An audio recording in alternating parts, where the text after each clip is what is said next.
So silence your cell phones, hold your applause, and tune into the truth. Oh, you didn't know? Your ass better call somebody. Getting beat up by 9 guys in Syracuse, to me, there's not a whole lot of shame in. From the 315 to the world, this is the Heel to Face podcast. The cream of the crop! Wow, man, freaked out! Follow the show on Twitter and Instagram at Heel to the Face. I said, are you ready? From Armory Square in downtown Syracuse, New York, let's send it now to Dustin, Brandon, and Jared. Bad luck seems to be my middle name. They might as well tag me up with my buddy from Syracuse. This is the Heel to the Face podcast, coming to you as always from Syracuse, New York. A few days before Clash of Champions. We're joined as always to my right, if you're watching on YouTube, Brandon the Icebreaker Clements. You can find him on Twitter at Icebreaker21. Myself at KRock, Jared on Twitter and Instagram. We're talking Clash of Champions this upcoming Sunday. We're talking WWE's return to Madison Square Garden. We're even talking, if you are familiar with being local, well, we're here in Syracuse, so let's talk just for a second. A big house show, or probably the biggest house show that we've had here in Syracuse this past Sunday. And let's kind of chronologically start the week off. We had a house show here, a super show, and what we could learn to those who may be listening outside of Syracuse. Why would you want to talk about a house show? But it does kind of tell you a little bit, and it's kind of sad and disappointing. So we had a super show here in Syracuse, which is a Raw and SmackDown branded house show. Now, Brandon, he's not one to go to house shows. Normally, I'm not one to go to house shows. Because, well, they don't progress the storyline. I think the fact that titles are on the line actually make them worse. I'd be more apt to go to house shows 100%. If they did mix things up. For example, Kofi Kingston fought Randy Orton for the WWE Championship. Now, if all those guys were there and we got to see matches you don't normally get to see, let's say it was AJ Styles versus Kofi Kingston. Let's say it was Seth Rollins versus Randy Orton. You know, you got to just see some wild, crazy things, because here's the thing. They don't progress the storyline. So because they don't have anything to do with the storyline, then why stay with the storylines? Exactly. Here's my thing. Yeah, you got to mix it up, and that's perfect. Like Randy Orton. You're going to get someone like me, because you're going to have something different. Yeah. We know that Randy Orton's not beating Kofi Kingston for the belt 1 week before the pay-per-view in front of nobody in Syracuse, and I think that's part of the reason why I wanted to bring up this, because we've had Raw house shows, we've had SmackDown house shows, we have a super show, which essentially, I don't know why we luckily got it here in Syracuse to get one of these dual-branded house shows that had both champions on the line, both women's champions there. It was as star-studded, I guess, as you can make a house show. And yet, I want to say, and I'm not saying I've gone to all of them, but I've been to a few house shows. It was the worst crowd I had ever seen at any house show I've been to in Syracuse. I know it was week 1 of the NFL, but it just kind of accentuates the stereotype of WWE, because we talk about, they should bring back pyro and they should do this, but at the same token, you can see kind of why they don't, because we're going to treat it, meaning if that was a SmackDown house show, the crowd wouldn't have been any worse. If Roman Reigns wasn't there, or Seth Rollins wasn't there, or he didn't bring out Kofi Kingston and Randy Orton, and you wanted to have 2 house shows that night, there is no way that if WWE was pulling a show with the people who weren't on that card, let's say Shinsuke Nakamura wasn't on the card and a few other people, they couldn't have done worse. So it's essentially... So how full was the War Memorial then? Less. Oh, I mean, when I say less than half, I mean well less than half. What do you think, like 2,000? Yeah, probably 2,000. Maybe 1,500 to 2,000 people were there. That's it? Yeah. Oof, that's so bad. It kind of, and it's frustrating, because when you have a turnout like that, well, I mean, does WWE take notice and go, well, this is the last time we're going to try to give them a super show. Next time they're just going to get Raw or SmackDown or neither. That kind of thing. Obviously, we'll still get a house show. They're still going to run house shows, but it's just one of those things. This is why WWE doesn't give us pyro, because we continue to fill the arenas regardless. So why are they going to waste their money if they're going to get your dollars either way? Why are they going to give you a better house show if you're just going to show up like no one showed up? Meaning, like, if that was the most garbage house show, if we only had the leftovers for everyone who was at that house show, if we only had the people who were not at that house show, it still couldn't have been a worse crowd. So it kind of goes to show, why would WWE go out of their way to give you a better product if you're not going to turn up for it? Because like I said, I don't normally attend house shows, but because this was a super show, because of the fact that you had Kofi Kingston versus Randy Orton, Seth versus Baron, you had both women's champions, you had AJ, you had Roman, I mean, you had the best of SmackDown, the best of Raw, and from what I was told, Bray Wyatt was going to be there. Here's the thing, at house shows, at least in Syracuse, the souvenir section is not that big. It's pretty small. They only had about 5 t-shirts for sale, and one of them was Bray Wyatt. In fact, they had a bunch of Bray Wyatt stuff. So I was under the impression that Bray Wyatt was supposed to make an appearance. He did not make an appearance. He didn't make an appearance on Raw or SmackDown. On television this week, he did make an appearance beating up the B team. I didn't realize, I guess they're still a thing. I mean, they're not a thing as in selling T-shirts anymore. They're not selling T-shirts. They're not really in any major story. But they're still a thing. He showed up after SmackDown went off the air on Tuesday night and defeated the B team in a match, or took them out. His brother, essentially, Bo Dallas. But moving on from 1,500 people in Syracuse to see what essentially is the best house show you could possibly get in the sense of just the most names. We had one match where it was like Cesaro versus Cedric Alexander. That was the one match where you're like, who are these guys? But everything else was women's tag team belts on the line, U.S. title on the line, women's Raw belt on the line, SmackDown belt on the line, Charlotte versus Bayley and Ember Moon, Becky Lynch versus Lacey Evans, Baron Corbin, Seth Rollins, Randy Orton, Roman Reigns versus Samoa Joe, AJ Styles versus Ricochet. And at the end, you had Becky Lynch come out and help out Seth and that whole 9 yards. But the point of the matter is we went from 1,500 people to the return to Madison Square Garden, and what Michael Cole was saying was a sellout crowd on Monday night for Monday Night Raw. A decent show, I thought. The whole ticket thing we talked about last week, apparently all tragedy was averted, regardless of if it was official sellout or not. I mean, I watched on TV. It looked fine to me. They weren't blurring out sections. They weren't putting curtains. It looked pretty legit for ticket sales. Yeah, it looked fine. WWE's return to Madison Square Garden, essentially in response to AEW coming on the scene. So they better start doing some stuff. So they pulled out Stone Cold for Monday Night Raw. It would have been a bad look for them if they're in their stomping grounds and they don't sell out. That would have been really bad. Now, I don't think they sold out on SmackDown. I noticed the camera angles weren't doing any sort of wide pans for SmackDown, so I'd assume that was just pretty much a half sellout, as you will. The TV side was full, which I guess is fine because Madison Square Garden's a big arena. So even if you're just filling up the TV side, because let me tell you, I've been to places that aren't big arenas, like in Rochester, where the place holds 7,000 when it's completely full, and they're only filling up one side. So you're looking at like 25 to 3,500 for a SmackDown. Not a good show. They at least got, at 9,000 for SmackDown on Tuesday night.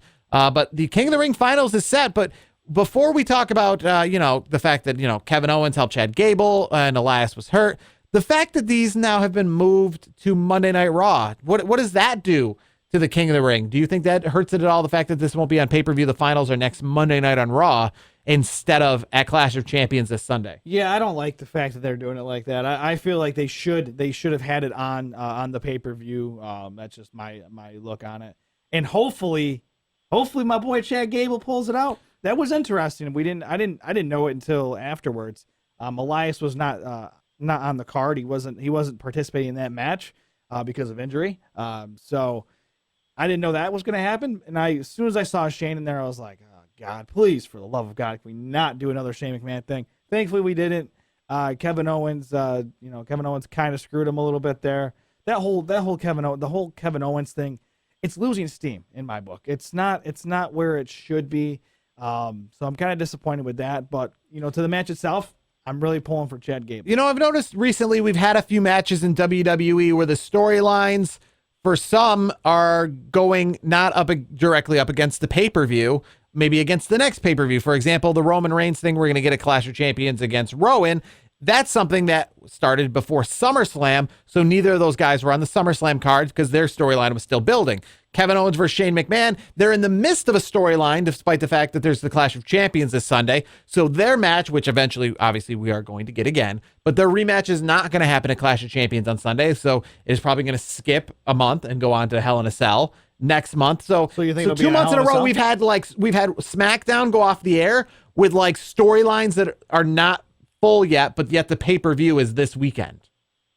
Yeah, here's the thing though. Let me ask you this: Do you think the Kevin Owens Shane McMahon match? Do you think it'll be in a Hell in a Cell? Obviously, I assume so. Well, that'll be the next pay-per-view. Yeah. I assume it'll. I mean, it seems like you can't have that. That's the progression too, with SummerSlam being a big pay-per-view. SummerSlam, like WrestleMania, is where you have a lot of the original matches, and then the stipulations get added later. For example, we just had Kevin Owens and Shane McMahon. Well, I think it was no disqualification if I can remember at SummerSlam. But either way, that for them to fight again, you've got to up the ante. This time it's going to be in Hell in a Cell, I'd assume. I mean, you're not just going to have a traditional one-on-one. They've already done that. So you're going to now have the stipulated match between Kevin Owens. So that'll happen at the next pay-per-view, Hell in a Cell. But we went off the air essentially with SmackDown this past Tuesday night with a storyline that's feuding between two people, but neither of them will finish it with the pay-per-view. That is this Sunday night. That is Clash of Champions. I don't exactly know why they've changed it from Clash of Champions to, Night of Champions. What is the point of that? I don't know. It is the one night a year that all the championships are on the line, but we've had a few where a bunch are on the line. Now, is every championship is on the line, if I'm not mistaken? Yes, I don't, and I'm looking at our sheet here. I don't see the 24/7 championship. I think that's a TBD. I think they're just going to do it. They're just going to fit it in somewhere. Now, the question is, did you see who became the 24/7 champion before? It was either Raw or SmackDown went on the air this week. Yeah, I saw the taping of Main Event. Enes Kanter, former New York Knick. I just found out he was a former New York Knick. I knew he was a New York Knick before.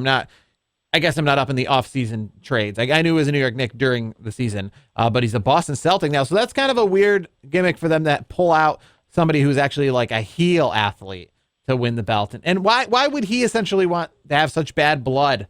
He didn't leave there because they booed him out of there. He got traded. So the Enes Kanter deal, it wasn't a trade. It was the Knicks.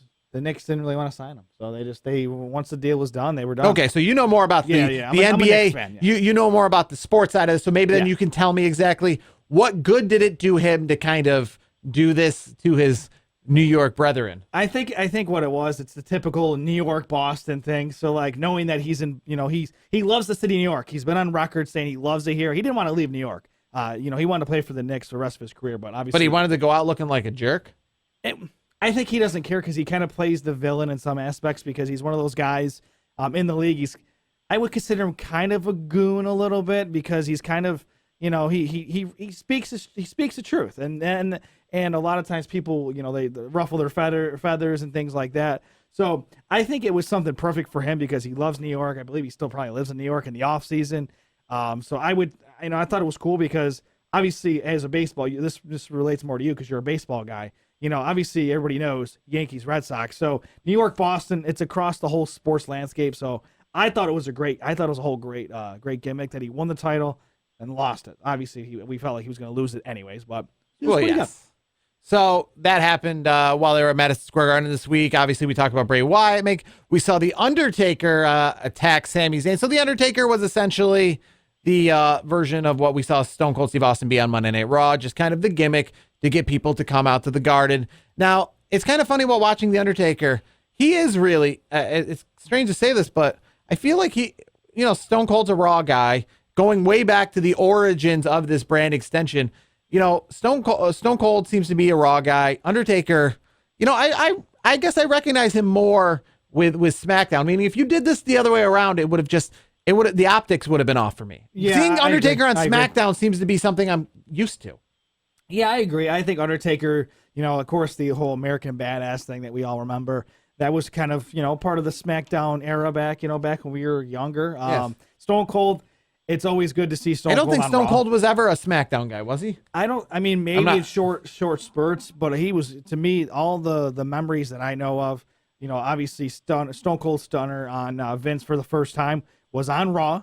A lot of these. Well, SmackDown wasn't a show then. Well, yeah, that's true. Well, that's true. But he's a Raw guy. He's always been a Raw guy. If you look at all the great moments in his career, I would say 90% of them are probably on Raw.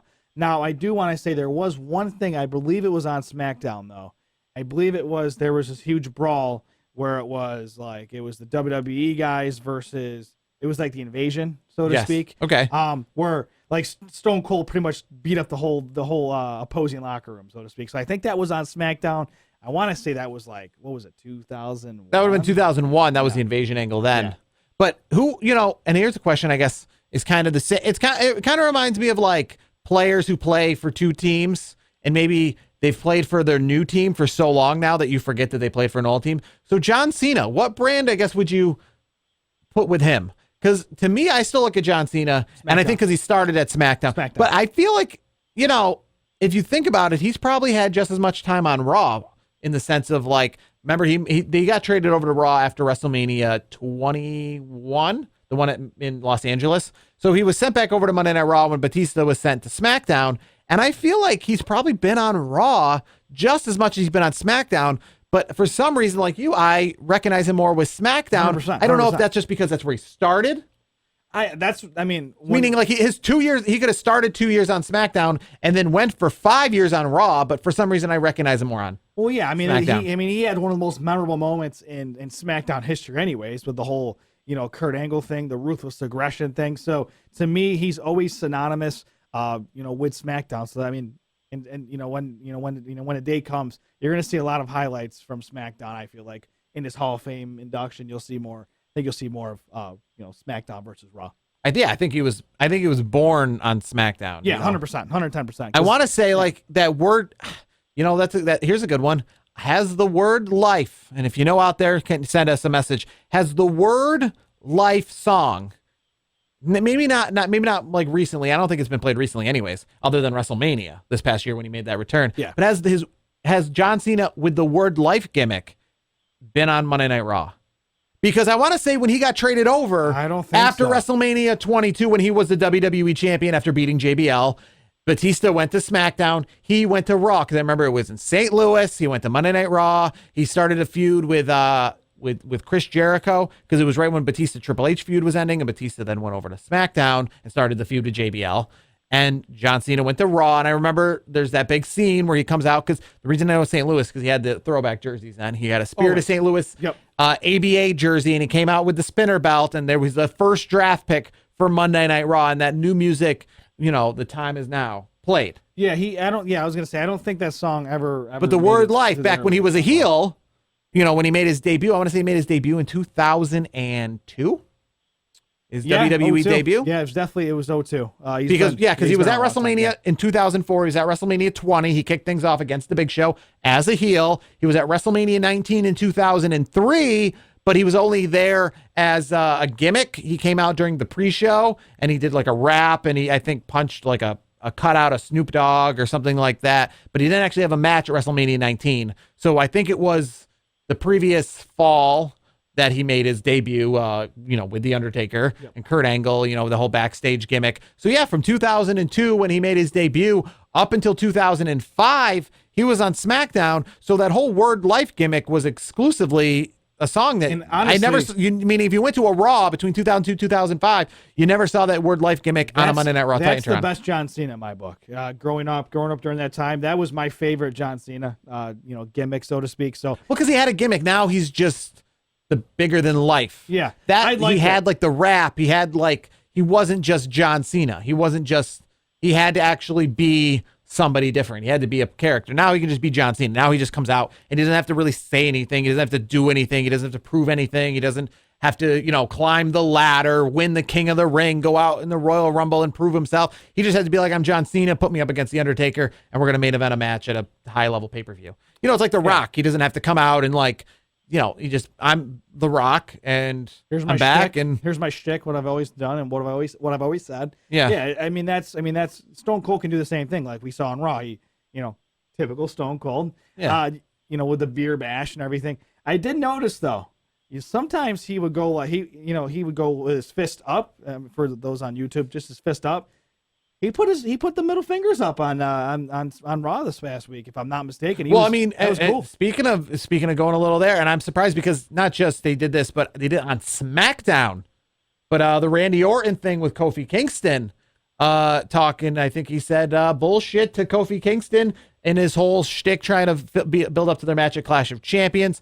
I think he referred to bullshit as in the whole Jamaican bullshit that he said. Yeah. He's the fake Jamaican BS accent. Accent. Yeah. Yeah. It was pretty, and actually it was kind of cool. They went. I did enjoy that promo with Randy Orton saying, I enjoyed the whole thing with. They went back, in time like 10 years. It was almost 10 years ago, almost to the day. Within it was like a 6 week I forgot timer. that entirely happened. He had to put the clip up because, again, I mean, just like any other person in WWE, like, yes, that happened, but at the same time, and it might have been memorable at the time, but the problem with WWE, they outside of big time players, I mean, remember, Sheamus is like a 3-time world heavyweight champion.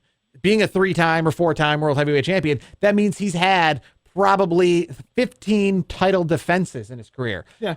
I don't remember Sheamus title defenses. I can't remember him like what pay-per-views he main evented and the feuds and all the stuff that went with Sheamus versus Triple H and, that kind of stuff. So Kofi Kingston, while he had a great moment and it looked like it was a great match, and I think I kind of remember seeing it, but obviously with just so much content and so much we've seen since 2009. Sorry, I don't exactly remember a Monday Night Raw match with Kofi Kingston Back versus in Randy November Orton. of 09. Yeah, if you told me what brand Randy Orton was on in 2009, I probably couldn't even have told you right off the bat.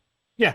You know what I mean? Yeah, I'm with that kind of thing. So here's the thing: I even though Elias was hurt, moving back to the King of the Ring, even though Elias was hurt, it did stick with the storyline. I knew Chad Gable was moving on in the sense that Baron Corbin won the triple threat match on Monday Night Raw. That sucked. So I felt that this wasn't going to be Elias. I told you I was taking one heel and one face. So the fact that Baron Corbin won on Monday Night Raw, knew that Chad Gable was going to win just because we're not going to have heel versus heel or face versus face. Yeah. I feel we'd have face versus face more than we'd have heel versus heel. Like if we're gonna have good guy versus good guy. Let me ask you this though: do you think they may have changed that last minute because they had Elias booked to win it?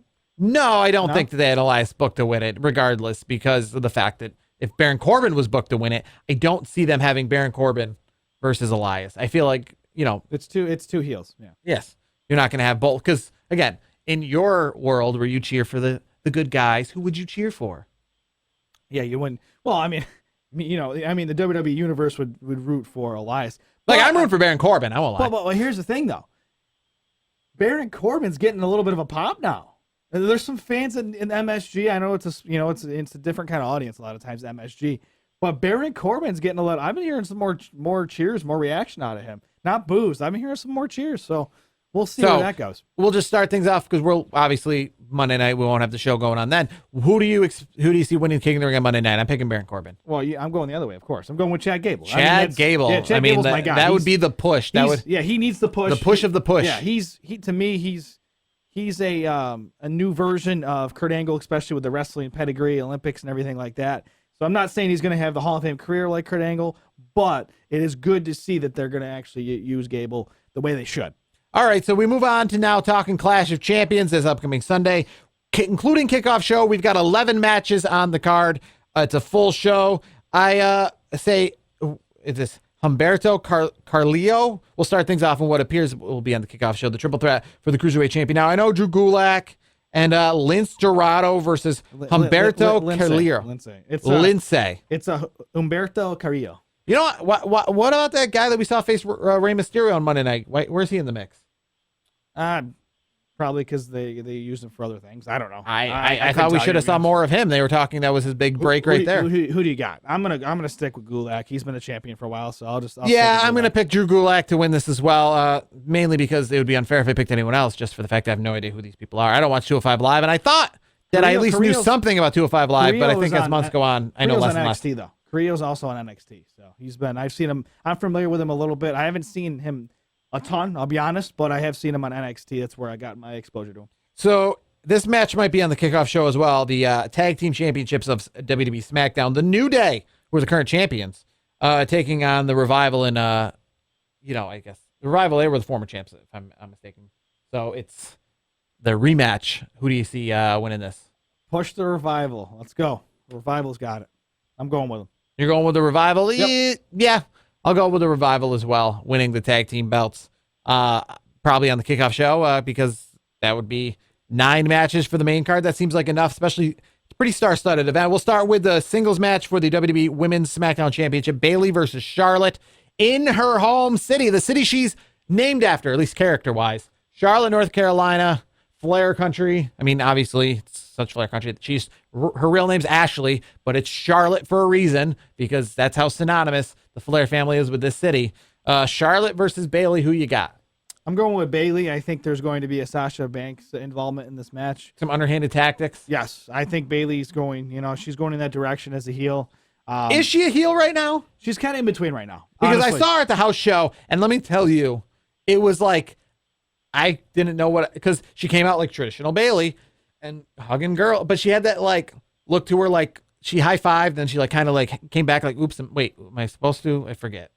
Yeah, she's in between. She's a tweener right now, but I think Sasha Banks gets involved and Bayley retains. What do you got? So I'm going to take Bayley with some underhanded tactics as well. Okay. So I'm assuming we're going to see this early on in the card because we're going to have this match probably start the show and then maybe the championship match end the show. So the tag team championships, Seth Rollins and Braun Strowman versus Bobby or Robert Roode and Dolph Ziggler. Now, I feel it'd be really interesting if you did the other way around. You had the WWE Championship first, and then you had to try to like have them co-work together after a long WWE Championship match, but probably not how it's going to work. The tag team match will probably come first, and they'll probably have some sort of disagreement or dispute, which will fuel their match later in the night. Hence, I'm going to pick Robert Roode and Dolph Ziggler. I'm going to go in the other direction. I think they're going to keep the belt and they're going to go in the championship match as tag team champs. I do. I think it'll be unique. We haven't seen it, in a while. So I think Rollins and Strowman are going to take care of this. I do like this pairing of Roode and Ziggler. I think it's great. But I'm still going to go with Strowman and Rollins. That's my gut feeling on it. So now Seth versus Braun for the championship. Who do you have? I think Seth's going to win it again. I think Seth's going to retain. I feel Seth is going to win. I feel it's a new championship that he won at SummerSlam, so I don't feel he's going to lose it at the following pay-per-view. Yeah, it makes no sense. But Kofi versus Randy Orton, a lot of people are feeling that this might, be it. Obviously, it didn't happen at SummerSlam, but the rematch at Clash of Champions. Could they give it to Randy Orton, or is the Kofi Kingston train just keep on rolling? Randy Orton's got this one. You think Randy Orton's leaving with the belt? You think Kofi Kingston's reign since WrestleMania, this underdog story, you picked Kofi Kingston at SummerSlam. Now, though, you think Randy Orton's got this? Yes. The reason why I say that is because Randy Orton, the recent articles have come out that AEW made a really nice offer to him. And I think he brought that back to WWE management, and WWE, he pretty much told WWE, this is me paraphrasing, of course, that, hey, AEW offered me something really nice. I don't know, what should we do here? I think I deserve a title push. So with that being said, I think Randy Orton does get He's getting a title push. You don't necessarily have to be the champion. You just have to be in the mix. I think he's going to get the title. I really do. I think. Like if you're a WWE superstar, would you rather be the champion or would you rather get more money? Because that doesn't always correlate. It's not real sport. Randy Orton gets real. Both. Randy gets both. We all know that. Randy Orton's the golden boy of WWE right now, and has been for the last 15, 20 years. So Randy Orton's getting this title. All right. I mean, I'm taking Randy Orton as well to finally end Kofi Kingston's reign since WrestleMania, which will be very interesting to see once Kofi Kingston eventually does lose the championship. I'm very curious how they keep Kofi Kingston in the main event picture, because we've seen this before with Jinder Mahal, with Rey Mysterio. Once they lose the belts, they don't just stick. Randy Orton doesn't need to be champion. John Cena doesn't need to be champion. Triple H, Seth Rollins doesn't need to be champion. These other people, though, Kofi Kingston, when he's not champion anymore, how quick does he just become Kofi Kingston again? I mean, here's the thing: the New Day gimmick is still, still good. It's still good, but it's not main event. It's not. How soon does he go back to a 6-man tag on the kickoff show? I guess is the best way to put it. I don't think that's going to happen anytime soon. I don't think so. Regardless, I think he's still over. So regardless if he loses the title or not, I still think New Day still as a trio. I think it's still fire. IC Championship, the champion Shinsuke Nakamura with his business associate Sami Zayn against The Miz. I have Shinsuke Nakamura defending. Yeah, I mean that's the only thing that makes sense. I mean the only reason Miz would actually win this match is if Sami Zayn decided to turn his back on Shin. Yeah, you're gonna say turn heel, but he's already heel. Yeah, he's already heel. Turn face, I guess. Well, turn on Shin. It's too soon. This whole thing with Shin and Sami Zayn is still fresh. I like it. I think it's good for both guys. I think what's going to happen is I think Shin continues to roll, win the match, and I think he's going to do it underhanded with Sami's help. All right, so Becky Lynch for Sasha Banks for the Raw Women's Championship. Who you got? Ooh, that's a good one. I mean, someone's got to lose, right? I mean, I'll say, we have underhand attack. Does Bayley come out and interfere? Here's what's going to happen. The more I think about it, I'm going to say Sasha takes the title. I think they're going to have Sasha and Bayley run in the women's division. I'm going to say Becky still leaves with the championship. Her and Seth keep running that whole couple dual championship thing going. I'm going to say Becky Lynch. We'll see. Roman Reigns finally in a match at a pay-per-view in this storyline that's been going on since before SummerSlam. He faces Rowan in this whole who tagged Roman Reigns situation. I've got Roman Reigns winning. It was nice to see Rowan talk for a while. I've seen him talk, but never briefly. It was not like it was like a couple words, but now he's actually cutting promos. Yeah, it's actually been pretty good. It's very interesting on SmackDown. He's a different kind of breed. I do like it though. I really do. I like Rowan. I think him on the mic, he has this interesting delivery and the way he just kind of does things. I like it. I'm still gonna go Roman Reigns. It's Roman freaking Reigns. So Yeah, I'm going to go Roman Reigns as well, winning this match. We got Alexa Bliss and Nikki Cross defending their women's tag belts against Mandy Rose and Sonya Deville. I just don't see Mandy Rose and Sonya. I just don't see it. I'm gonna go with Mandy Rose and Sonya Deville. Yeah, I don't. I think here's the thing. I think Alexa and Nikki are gonna fall apart on Sunday. That's my thought. I'm waiting to find like a real women's tag team, I guess. I mean, the Iconics were, I guess, the closest thing we had to it. Yeah, but Mandy Rose, the Fire and Desire with Sonya Deville, I think that's a tag team. I think they're a package deal. So I mean, when they go anywhere, they're a package deal. So I mean, here's the thing. Mandy Rose reminds me just of like Lacey Evans, where she's got a lot of talk, but she just doesn't have that push yet. I don't think Mandy Rose will ever be women's champion of Raw or SmackDown. I don't see it. I think she will. I don't think it's gonna be anytime soon. I mean, she's still young, so I think she's got a few years away from that. But she's got the look. I mean, I think she's getting better in the ring every time I see her in the ring, she's getting a little bit better. So I think and Sonya Deville is great too. So I think they're both doing very well, and I think it's a good time for the breakup with Bliss and Nikki Cross. AJ Styles, Cedric Alexander for the U.S. belt. Cedric Alexander, we used to see him so often for the cruiserweight belt. Now he's going for heavyweight belts. He's taking on AJ Styles. I see AJ Styles winning this with help of the OC and defending the championship as well. Same. I agree. I don't think AJ Styles is leaving without his title. I think the OC is going to assist in that matter. All right, so before we officially close the show, do you make anything of the crypticness we've seen this week, both Raw and SmackDown? So the crypticness we saw on Raw, Bray Wyatt with the 316 turned to 1119. A lot of people have read into that was the day that The Undertaker made his debut, 11/19/1990. Do you see, I guess, Undertaker, Bray Wyatt, something? Do you see anything of that, or was that just nothing? Or was that just the Easter egg, I guess? I would say it's probably just an Easter egg. I don't see much coming out of it. Moving over to SmackDown, Kevin Owens put out some numbers this week. I don't know them offhand, but I know that they were the numerical numbers that equated to NXT. Do we see Kevin Owens on NXT next Wednesday night on the debut on USA Network? Now that he's been fired from WWE, or at least SmackDown. Yeah, I think so. So you see Kevin. So nothing with the Bray Wyatt, but with the tweet that's sent out by Kevin Owens, you do see that turning into something of him moving to NXT, or what fans, I guess, read into it. Because he didn't say NXT, he just said the numbers that equated to the place of NXT in the alphabet order. First off, I see Kevin Owens going to NXT. I don't see Bray Wyatt. I don't see Bray Wyatt anywhere right now. All right, so that's going to do it for this week's edition of the show. Clash of Champions is Sunday from Charlotte. We'll recap all that next week. As always, it's been Brandon the Icebreaker Clements to my right. You can find him on Twitter at Icebreaker21, myself at KRock, Jared, and most importantly, the show on Twitter at Heel to the Face. That's where you'll see the links for this show on both our podcast formats and on YouTube. Until next week, this has been the Heel to the Face podcast.